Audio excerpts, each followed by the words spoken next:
Welcome back to the channel, guys. VST here at SBC Tech, and as you can see, I have the Pixel 7a with a very nice Pixel 7a case. And in this video, I'm going to unbox it and of course do my first impression and share with you some very important technical details.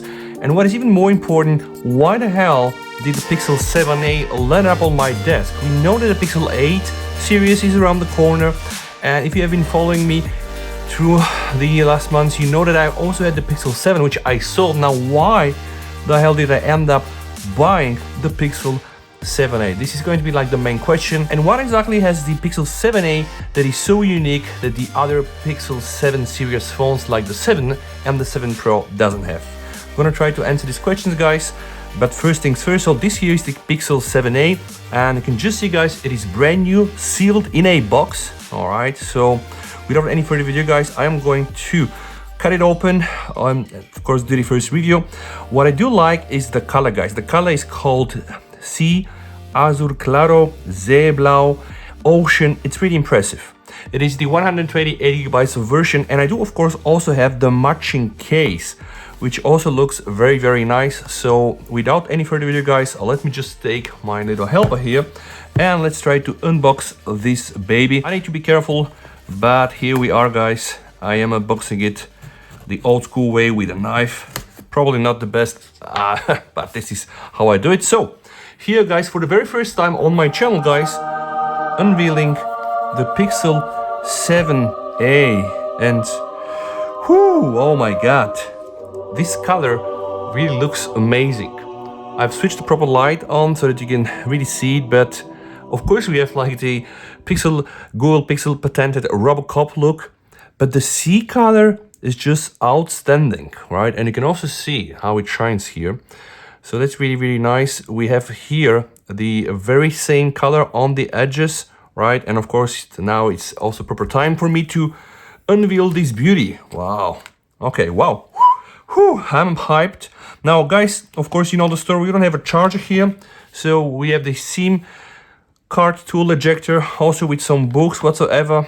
But it's actually quite nice is that they also do provide here the USB-C to the proper USB, so you can use this as an OTG whatsoever. So it's good that it's there. And of course you have a charging cable. So I'm gonna move all of this around, guys.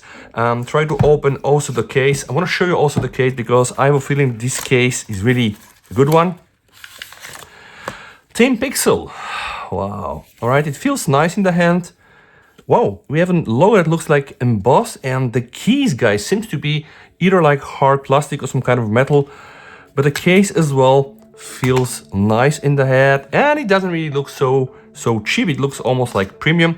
But okay, forget about the case. I'm gonna put all of this here aside, guys, and try to give you a bit more specific. So the Pixel 7a is the very latest phone unveiled by Google. It came out actually some days ago, like on the May of 10. It was presented on the Google I/O, guys. Now let me switch it for the first time so that we can appreciate the thick bezels as well. And if you don't know, the A series, they've been there since some time, and they kind of represent the lower, or probably even better said, like mid-tier Pixel phones. So usually you get a Pixel phone like the 7, right? And then you get a 7 Pro, which means you're gonna have more cameras on the back, more zoom, optical zoom, and all the fancy technology. And then after some months, what Google are doing, they are releasing the A series, which is kind of a trimmed down version. And in this case, guys, of course, there are some things that are kept, but the main thing is here, we still have the Google Tensor G2, which uses the 5nm process. We have the same GPU, the Mali G710, guys, and it's pretty much the same phone, but it's not, because in this, I would say, not so bad screen, there are some limitations. Like, it's an OLED screen, okay, that's for sure, but it does only feature 90 Hz. It has all the HDR whatsoever, but it also doesn't, let's say, the very best resolution. So this one here is going to be on like 1080p by 2400, so we get a point. But you're still gonna get always on display coming out from the software. You're still gonna get the Corning Gorilla Glass 3, but not Victor stuff whatsoever. But in the end of the day, guys, if you are there to buy a Pixel phone, the main power of the Pixel is the stock Android. And of course, if you turn it on the back, the other main strength from buying Google phones is actually the camera. I mean, this is Google camera stock implemented by Google, And you pretty much know that Google changed the game of the AI computational photography with the Pixel phones and the Google camera. And you pretty much know right now there is a very big scene out there, tons of mods. Google camera is also giving other brands like Xiaomi, Oppo, Vivo, Samsung the chance to experience better photography, better processing, more details, less noise, and all of these thanks to the great models out there. But forget for this about a moment, guys, and let's just try to focus on the main stuff. So this here is the Pixel 7a, and I told you in the beginning that there are a lot of similarities, but there are also a lot of differences, and I'm gonna go and try to explain everything, guys. So inside, this one has only 8 gigabytes of RAM. It does also have the UFS 3.1, so it's not the UFS 4 which you're gonna get in phones like Xiaomi 13 Ultra or the S23 Ultra, like the most premium phones. And some other things, of course, have been skipped. So this here is rather plastic. It's not really like this premium materials that you get on the phones, but I can tell you it doesn't feel really that cheap in the hand. Now, okay, it doesn't feel also like a very expensive phone. It pretty much feels like a Redmi, but Redmi phones have been there since some years and they're really not so bad, right? They're great.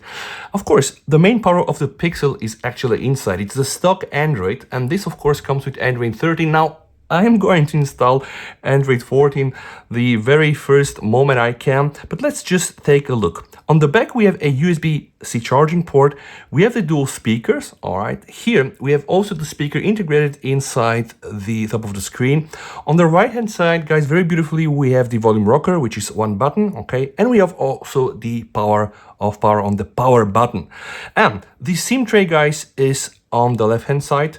Now, something important for people that are not video aware, this is kind of been a limitation not only for the A series but for most of the Pixel phones, guys. They only come with one slot for a physical SIM, but hey, you can download and install an eSIM, unlike the Huawei P60 Pro, which turns out doesn't really have or anything like this. In terms of connectivity, guys, this beauty will support a Wi-Fi, all the latest things up to AC6E, so a tri-band. The Bluetooth here is 5.3. You will have GPS GLONASS. You pretty much have all the latest GPS technologies. It has NFC, guys.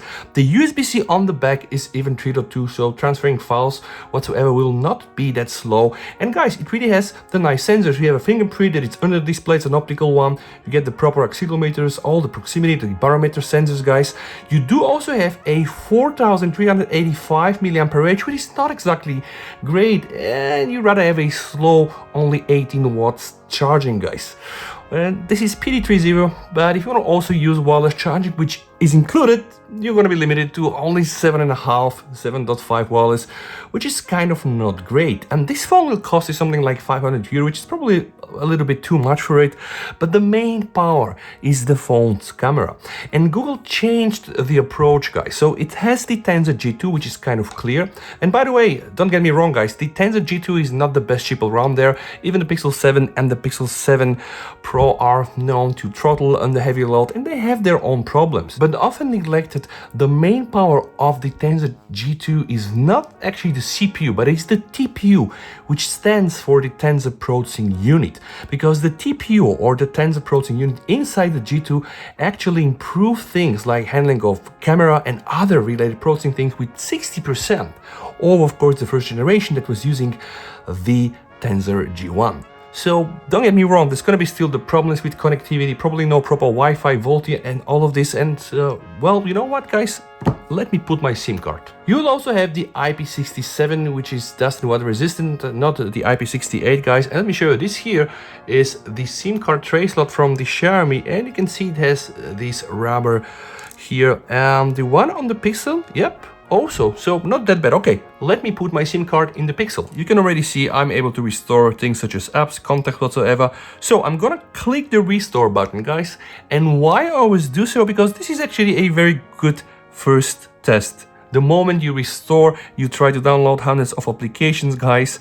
Yeah, this is gonna get the phone hit. But of course, yeah, this here is not a review, it's just an unboxing and first impression. I'm now about to set up my fingerprint unlock, guys, so let me just try to do that. You get these nice instructions, they're trying to help you. This is part of the UI from Android 13. They really are trying to make your experience better, to really optimize it so that the scanner is a bit quicker, right? Although I don't have a feeling this is going to be one of the quickest scanners out there. Now, pressing next, you can set up face unlock. I don't want to use this, but it's good that it's there. I never use face unlock. All set. System navigation settings, guys. You can use the gesture navigation or the 3 button. Of course, I am here to use it like it's meant to be. Wow. All right, that's my new Pixel, guys. And now let me share with you what is probably the biggest differences from the Pixel 7a to the Pixel 7 Pro and also the Pixel 6. Now, guys, it's not a secret, you know how Google is doing it. If they get something right at the first time, they're using it for at least 2-3 years. We've seen Pixel like Pixel 2, 3 and 4 using probably same camera sensor, and all the time they were introducing camera updates just by purely driving AI and ProSync and investing really into machine learning. Now the Pixel 7 and the 7 Pro was using the sensor from the Pixel 6, which was the Samsung GN1. Not a bad sensor, guys, but it's already old. It's from 2018. It was a 50 megapixel sensor, guys, but was using 4:1 binning to get down to 12.5 megapixel images, guys. It was not a bad sensor, but it is an old one, like I said, from 2018. And in fact, what Google decided to do is up their game and change the camera sensor. So the Samsung GN1, guys, was an isocell, so Samsung. So the choice of Google for the Pixel 7a was to go back to a Sony sensor, guys. That's correct. We have here a Sony IMX787 64 megapixel sensor. The camera setup is a bit boring. So main camera is again powered by the Sony IMX787, guys, 64 megapixel, but of course using binning, so the end result is probably going to be like 16 megapixel. The aperture is 1.9 and the lens is 26 millimeters, guys. Dual pixel PDAF and of course also optical image stabilization, which is not bad. The other camera is a rather boring 30 megapixel ultra wide camera with a field of view of 120 degrees, guys, and an f2.2, which, yeah, we still need to test, guys. Video wise, you should be able to do 4K 30-60 FPS on the back camera, right? So this should be no surprise. And in fact, actually, we can already try to see this. So 60 FPS for sure and 4K for sure, right? And the footage is something that I'm very, very keen to test. So on the front camera, guys, you can still do 4K, but it's going to be like 30 FPS from what I see here. And if you go to FHD, you're going to be able to switch between these 3 modes, like automatic frame rates and then 30 and also 60 FPS. Now, guys, why is this sensor change a huge thing? Well, first of all, because it's really interesting, and there are some people that believe that this sensor inside the Pixel 7a is actually even better than the main sensor used on the P7 series, which is actually the Samsung ISOCELL GN1. Now, I'm not sure. The 787 is actually a smaller sensor compared to GN1, but it's a newer sensor. So of course, new technology are used. The only one thing that I'm sure, guys, is that the 7.8 sensor has been used in phones like the Nubia Z40, Z40 Pro and the Nubia Z50 Ultra, so it was already there into a lot of phones, guys. The ZTE Accent 40 Ultra also got it, so we have a lot of Nubia and a lot of ZTE phones that got this one, but it's the first time that this sensor lands in a Pixel phone. But it's important to understand that this is probably potentially the biggest change in the new Pixel 7a compared to the Pixel 7 Pro and the Pixel 7. Now, I'm not saying it's gonna be better. There are plenty of comparisons out there, but some people are saying that some of the photos will at least have a bit of an edge, specifically in the day photography. It's gonna be very interesting to also see what this baby can do at night. But first things first, right now I wanna show you what the device ID will tell me. The Sony IMX787 is a 64 megapixel sensor with a 0.8 micrometer pixels, guys. Exmor RS CMOS image sensor, guys, but it has been released last year in November, right? And the GN1 is a sensor from 2018. So this alone, guys, probably the technologies alone, putting this new sensor, hopefully will help this Pixel to snap nice photos. All right, let's check here, guys. This is the device information. The resolution, as I said, is 1080p by 2400, guys. The Android is 13, okay? The RAM is 8 GB, by the way, LPDDR5, which is good. The UFS, as I told you, is not 4, it's 3. If we get to the SoC, guys, you're gonna see it's still the Tensor G2. Here we have the 3-cluster setup, guys. We have 2 cores running at 2.85 GHz, another 2 cores running at 235 GHz and 4 cores running at 1.80, guys. They're using the Cortex X1, A78 and the A51, and the GPU, like I told you in the beginning, is provided by ARM, the Mali G710. If we go back to the system, guys, we can just see all the information that we have about the GPS and the Bluetooth. Now, not all is shown here, guys, but I'm really trying to do the best and show you.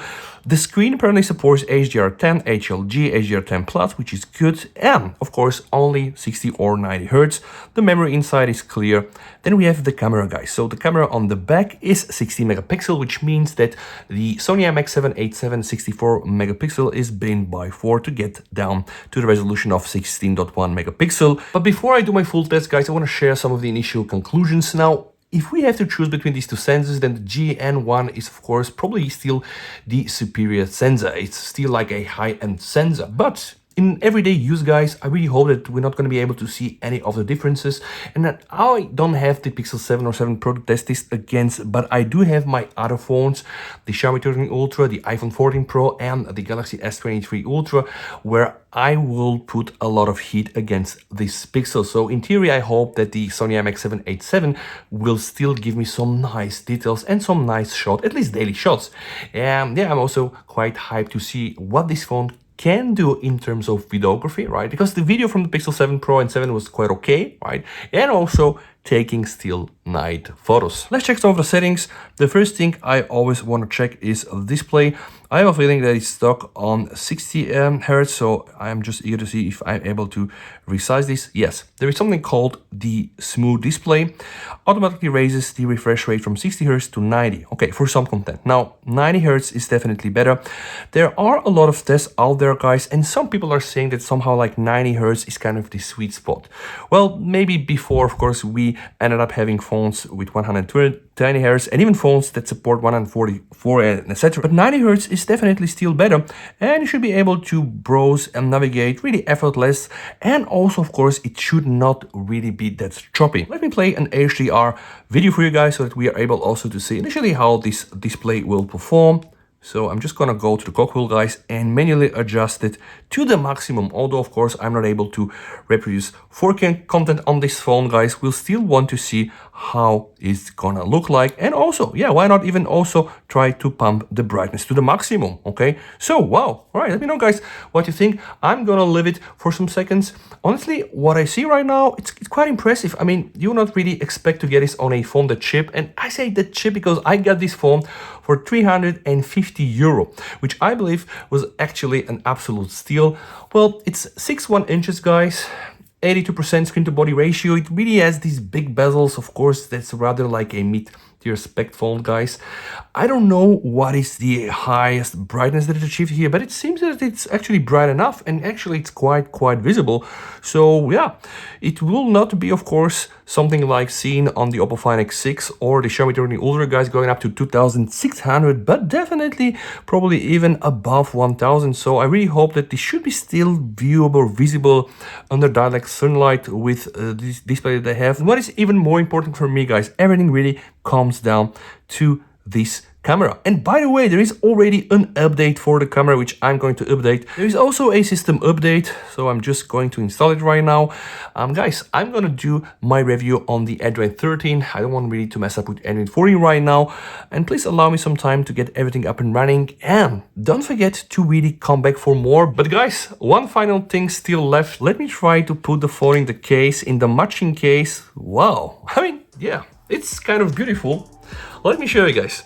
This is really what you get nowadays. You either go for something like this, like probably one of the best cameras around, or you go for something like this. But the case feels nice, the grip is okay, I would say. The buttons are very tactile and responsive, and I really like the material, guys. Now, of course, I am no Jerry Rig, so I'm not going to chop them off like this, but it's still a nice case. It feels okay in the hand. So subscribe for the channel, guys. Like the video. If you're interested about the Pixel 7a, you have to be sure you're gonna find all the information you need on the VST channel. Thank you so much for watching, guys. Stay safe, VST over and bye.